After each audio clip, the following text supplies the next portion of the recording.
I work on the farm myself, because I leave Burke when school closed, and I, is my first year at Burke. I went and worked on the farm, and we had a person who used to manage the farm.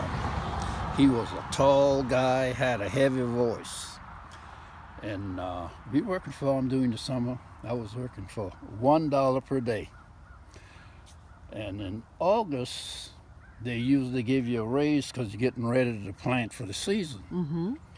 So I was plowing, and I got to the end of the row, and the person that owned the farm was telling the foreman, said, "You can tell the men's Monday they will start getting a pay raise." And this guy with this heavy voice, "Well, boss, I'll tell them, but this boy out here named Ed, his daddy sent him to school last year, and you're going to waste your money, so don't give him a raise." Oh. And I had my mind made up that I was going to stay out of school a couple of weeks to make that extra $2.50 so I could get extra pants. On my way plowing, I made my mind up. I'm going to fix him. When Burke School opened, I will be in it. I didn't realize what he had did until about 25 years later. I was in a supervisor position. We was getting young men coming in the Air Force, didn't finish high school, so I had to interview them. And they all tell me the same story. I was going back, but I worked a little while to make some extra money, and I didn't go back. And I realized what he had done. I said, I'm going home and gonna thank him. But when I got here, he had died. He'd already passed away. Passed away. So he have a grandson, the image of him. So I told him, I said, hey, I got something to tell you. And I told him that story. I said, I couldn't thank your grandfather, but I will thank you. Wow. What did he say, Mr. Wright? He said, the Lord moved in spiritual way. So you really didn't need that money. I didn't. 6 years old. 6 years old. And stayed here till you were 13. 13 years old. I went to Burke. The World War II started when my first year in Burke, December 1941. Wow. This is a beautiful place.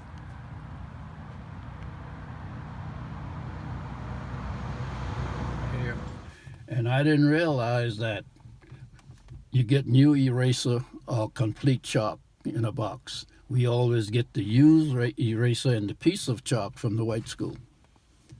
And the school that the county built in 1938 used to be right here. Right here. Mm-hmm. And you described it as a barn, a big building, big two-room. Yeah, like a barn, and had a partition down the center, windows on both sides, and that was it. And one little stove to heat. And one teacher. One teacher. Well, we had two then. They give us two teachers then. Do you remember your teacher from elementary school? Oh, yes, Miss Rivers.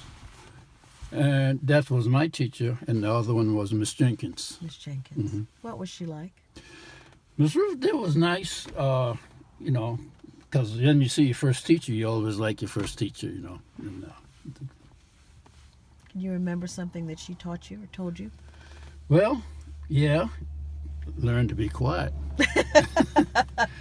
I always think how she managed us, how we sit there so quiet all day, and now the teachers having so many problems with kids in school, but she'll spend about 30 minutes teaching us, then said, okay, sit over here and read this. And that's what we did. You had to behave in school. I got accused of doing something in school, and she kept me after school. My father came from work, I'm not home. He came to the school. Teacher said I did something. Now, he was in a car. He just got in his car and went home. I still had to walk. Had you done what you were accused of? That's right. Were you guilty? No. I just was in the group. Ah, guilty by association. But Dad came on home. Came to see where I was, and he found me. He just went back. How long did you stay that day? Do you remember? Till before dark. They let us go home. Yeah. Wow. You wouldn't do that to your children. No. My kids now, when they start school, and I was in a good position in the Air Force, I could leave my office and go. So I always know who my kid's teacher was, where the classroom was. And I used to, ever so often, I'd go and sit in the class and leave. I went into my second daughter class when she was in second grade. And she come home and said, "Daddy, my friend wants to know what I did." And she said, I told her nothing. She said, "Well, your daddy been to school. When my daddy come to school, I'm in trouble."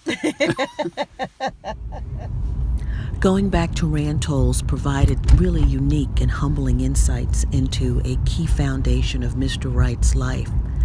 But there was one other place where he learned some lessons that would ultimately determine who he would become, and that place is called Burke High School.